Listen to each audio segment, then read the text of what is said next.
to reiterate to some extent what Brenda just said. Ikon, well, is everything that you said, and within the Midlands, regarded as a flagship for the visual arts. I mean, we're sort of in the middle of the Midlands, or in the middle of the West Midlands, at least. And though to stress that we see ourselves within other contexts too, we see ourselves within a wider national context and international. We feel very engaged with these networks, and of course, Birmingham. I mean, we're very much a Birmingham institution, invented more than 50 years ago by 4 artists who sprang from the Margaret Street School of Art, and in doing so, they articulated quite clearly what it was that they wanted Ikon to be: an alternative to the existing institutions within Birmingham, a place where they could show their work and the work of other artists that they respected. And in their prospectus in 1964, they set out very clearly that not only were they interested in artistic excellence, they were interested in access, and to make the visual arts within this city as inclusive as possible. They placed emphasis on this context, and we do too, particularly in the visual arts. There is an understanding that context makes all the difference. It makes all the difference to the way art is seen. You show it in Birmingham, it's sort of different to the way it might be seen in Dubai. There are certainly things that you can do in Birmingham that can't be done in Dubai or in Beijing. But it's not just that, it's the meaning that changes as the gesture is made in different places. And of course, too, there is the business of identifying something as a work of art. The context makes a ready-made a work of art. It's the sort of thing that we all learnt in curatorial studies, or we would have learnt in curatorial studies if we were young enough, in my case. I mean, many of you are young enough to have enrolled in courses in curatorial studies. In the case of Birmingham, we enjoy the fact that it's one of the most culturally diverse cities in the country, in fact, one of the most culturally diverse cities in the world. And this corresponds to what is a very internationalist exhibition program. Within the last 18 months, we've shown artists from Iraqi Kurdistan. We've shown artists from Pakistan, Imran Qureshi, from Angola, an artist who glories in the name of Nastio Mosquito. We had Kasugi Takahisa from Japan, Lee Bull from Korea. We've had artists from Estonia, artists from the UK. We have, currently, at Ikon, we have Fiona Banner, an artist originally from Merseyside, from the Northern Powerhouse. And then we have artists from Birmingham. We have had Hervin Anderson, a major retrospective of this artist who hails from Birmingham. And Peter mentioned Vanley Burke, too, an artist who was born in St. Thomas in Jamaica and has been resident in this city since the mid-60s. A particularly successful exhibition, and one that received a lot of attention, regionally, nationally, and internationally. What we noticed particularly with these 2 exhibitions, with Hervin Anderson's and Vanley's, was the significant proportion of artists from the African and Caribbean communities. And it was great. There were people visiting Ikon who hadn't been there before or hadn't been there for years. And this question of matching audiences and artists is significant. Not only significant as something to celebrate, but also as a consideration, because we need to guard against a game of snap whereby we are, for example, we're showing an artist from the Caribbean community, and then we get a lot of visitors from the Caribbean community. We get people from India coming to see the work of an Indian artist. So this is the kind of challenge that Brenda was referring to, that we need to enjoy that, but also to move beyond it, so that audiences are not only encountering artwork from their own cultural backgrounds, and that we place emphasis on difference, that people have a chance to confront something that they don't know. And we encourage them, as we try hard ourselves as the ones who are devising artistic programs, to explore landscapes, cultural landscapes that we don't already know. And that we believe that art is the most important vehicle for that. We certainly don't subscribe to the idea of art for art's sake. I mean, clearly in relation to the business of the importance of context that I was referring to, but we see it as essentially a form of communication. And if you're communicating to somebody something that they already know, it's a bit boring. So the emphasis is on difference, and then how to make the difference with respect to this question of cultural diversity is something that preoccupies us. And I thought I'd share three ideas. There are many that occur to us, but three mainly, three notable things that are conducive to encounters with difference with art. Firstly, off-site activity, something that happens outside of dedicated art space. We do everything we can to encourage as many people from as many different backgrounds to Ikon. But there's also, I think, a significant gesture being made through an off-site program to make it clear that we do not regard the visual arts venue, as some kind of destination for a pilgrimage within which people are worshipping some special gesture, that we insist on a continuity between everyday experience and artistic experience. And to give an example, we have a program, we're in the middle of a program now, working in the Black Country, a part of this country which, arguably is identified as a place of low arts engagement. We're working with a group of young people. We have a narrowboat, and the work of Ikon is, if you like, sort of navigated around the Black Country by the canals. A very important, an incredibly important sort of network that needs to be recognised increasingly. We're working this year with an artist, interestingly, of Mauritian background, Jacques Nimki. Next year we're working with Mahtab Hussain of Pakistani heritage, but also an artist who knows the Black Country well. So off-site activity is something that we've been doing for some years, and it's born out of the sort of philosophical position that I was describing before, and is certainly bearing fruit. Something I know that Hadrian is going to talk about later. There is our work with families, where famous or infamous, depending on which newspaper you read, for the real Birmingham family, the sculpture which sits outside the library and the rep. It was unveiled last year and represents the Jones family. The Joneses are two single mothers, incidentally sisters. They come from Birmingham and mixed race, nicely with the family name Jones, and they have two sons. One is pregnant. It's not the sons, one of the women is pregnant. That would be, that would be a confrontation with difference that, one would need to consider. But no, one of the Jones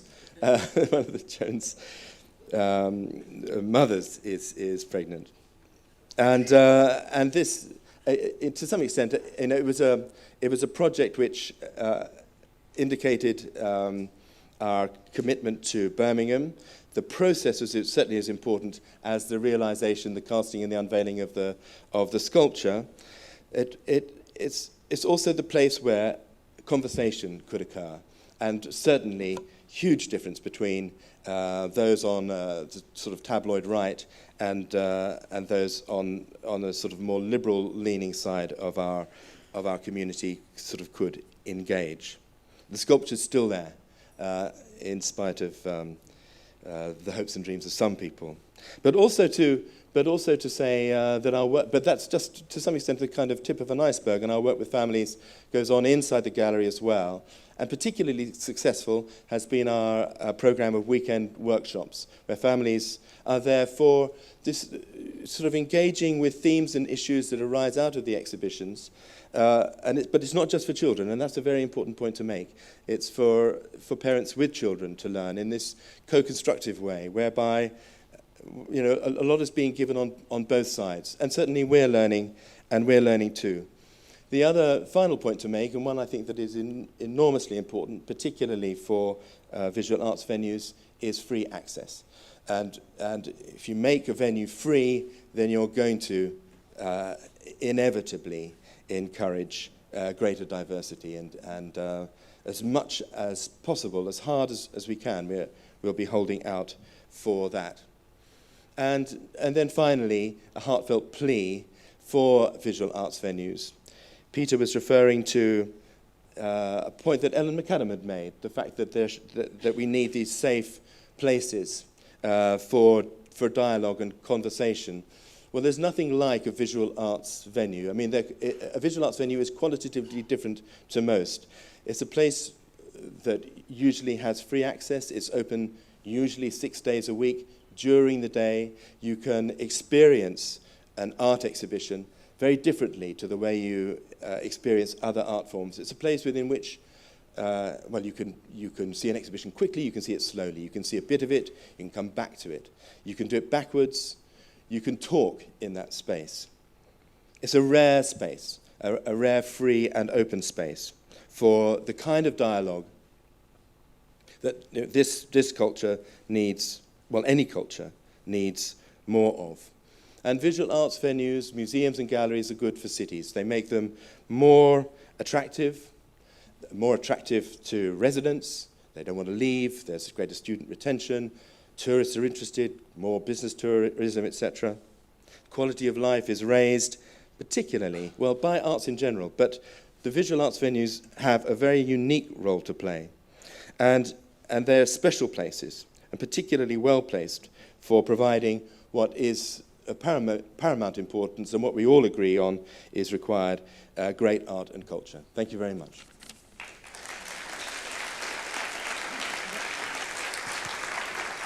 Thank you very much, Jonathan Watkins from Ikon Gallery, who will be joining us in the debate afterwards. Next, we have Sarah Holmes from the New Wellesley Theatre in Ipswich. It's renowned for producing work both as a sole producer and in collaboration with a diverse range of artists and companies. It has a particular reputation for musical work. Sarah will explain how the theatre is driving change and the challenges of a mid-scale to mainstream organisation. And she'll also elaborate on their Ramps on the Moon project and the culture of working for change. Thank you, Sarah. Thank you. I'm going to be quick because Jonathan nicked most of my minutes. It's not necessarily a good idea to criticise the hand that feeds you, but Mr. Bazalgette, I'm afraid we do have to be dramatic about this. I think we've got to make one amazing, awesome, dramatic fuss to create change that is everlasting, completely embedded, and normal. I don't like that let's all join the cause. What bloody cause? What we're talking about is just reflecting in our organisations exactly what is happening in and around where we are. And it's not a big deal. I can't get intellectual about it. I can't actually get intellectual about anything, so it's probably not much to be said there. But it is just about saying we are going to change, and we're going to do it dramatically. I think if you do creeping change, you're not actually doing it. I think you need to say, this is a real mission, and we're off on it. Our journey... The New Wolsey journey started probably 15 years ago when we reopened the building, when we said we would have 3 watchwords: diversity, accessibility, and high-quality work. And all of those words, everything we did, would knit into them some way or another. We had a bit of a play with BME. We were part of the Eclipse Initiative back 10 years ago. But do you know what? I don't think we really embedded it in the organisation. I don't think we really had proper change. I think we were certainly more inviting to and seeing more black artists and getting very excited about the enrichment of the work when you're including a wider diversity of people. But I don't think it really necessarily made a big difference to the way that little theatre in that backwater in East Anglia was actually functioning.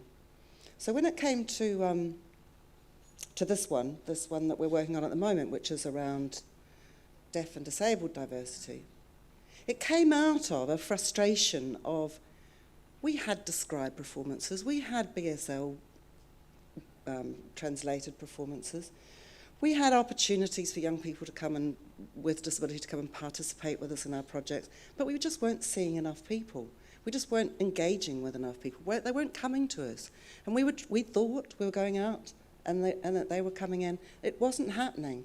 So Helen Baggett, who's a bit of an inspiration, and I were having a cup of tea one day, and she said, what we need is an agent for change. Now, this is not a new thing. This is something that had happened up in Scotland.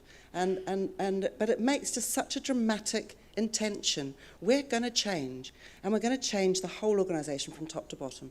And there's no option on this. There's no, you can join in if you fancy it. You can come and see that show if you want it. This is absolutely every member of that organisation and its audience and its participants and its artists' intention, and they have to buy into the cause. Not sure about that. So getting that embeddedness is absolutely critical, and not to have this kind of skimming the surface or layering on top. It's really, really hard. Our first year with Ellie Briggs as Agent for Change, it was really easy for her to say, do you know what, have you thought of doing that? Should you do that? Maybe this one. And actually, it needed to come from grassroots. It needed to be the individual saying, we need to do that. I can see how we can do it. And I think it's only through living through it and just being bullish about it, having funny little tricks like, we put access on the agenda of every meeting we have. If it's about grounds maintenance or if it's a board meeting, if it's anything, that agenda item, access, and we're not quite sure what it means, but it just triggers people's heads of going, we need to talk about our access into our organisation. I think championing, which I can't even say, has got to be the absolute critical element that makes it work. I think if I wasn't totally passionate and didn't keep on banging on about it, and it wasn't just something that I said on Wednesdays and not 7 days a week, I don't think it would have happened. I don't think change would really have taken place, or is really taking place. It's ever so slow, but we are actually seeing proper development. If you don't do risky things, I mean, we've just taken on board a young woman who is profoundly deaf as the administrator of the Ramps on the Moon project. Now, I hadn't worked that through, that her first language is BSL. It's not English.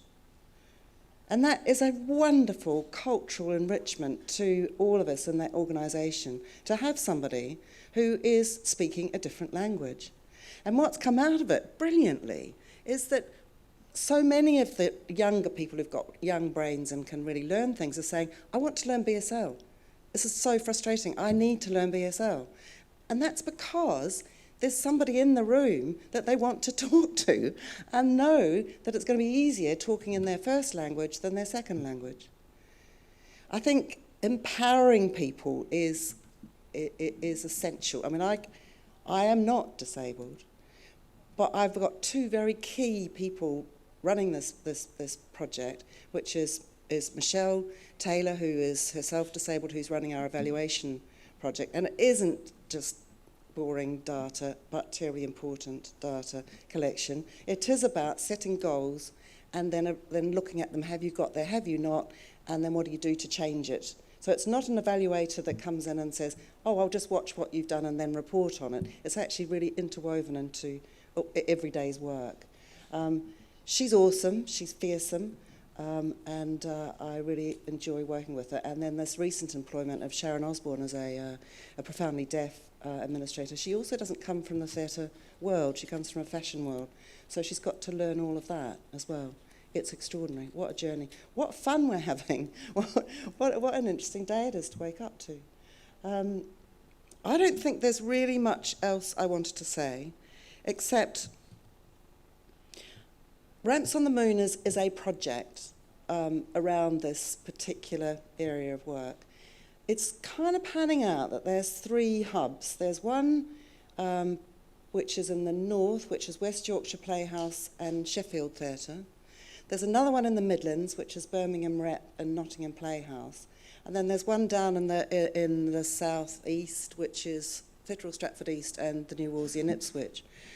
I'm hoping that we will make those hubs places where other artists and other people working in our field can come in and join in and be part of. And we're only going to be as good as the people that we encounter and the people that we're working with. I'm hoping that those hubs will actually be able to be a very living place for people to come and talk and chuck ideas around and test things out.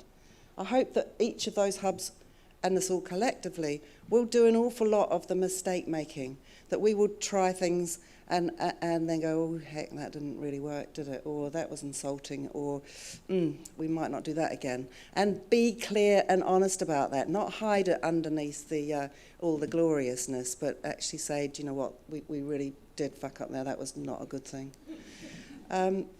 And I hope that people will just engage with us. The most exciting thing of it all, though, is we are going to create some extraordinary plays. The first one is going into rehearsal in February. Roxana here is directing it. It's the Government Inspector version thereof. It will have a high proportion of deaf and disabled cast members, creative team. There will be other people around about the edges learning stuff that they maybe not have had access to learn about before. That show, which has got a big cast and it's going to be extraordinarily exciting and wonderful to watch, is going to travel around the country. And I didn't nick the minutes. I nicked the minutes. Accessibility is inside those productions for every performance. Thank you. We will have time to share off. That's all right. That's all right.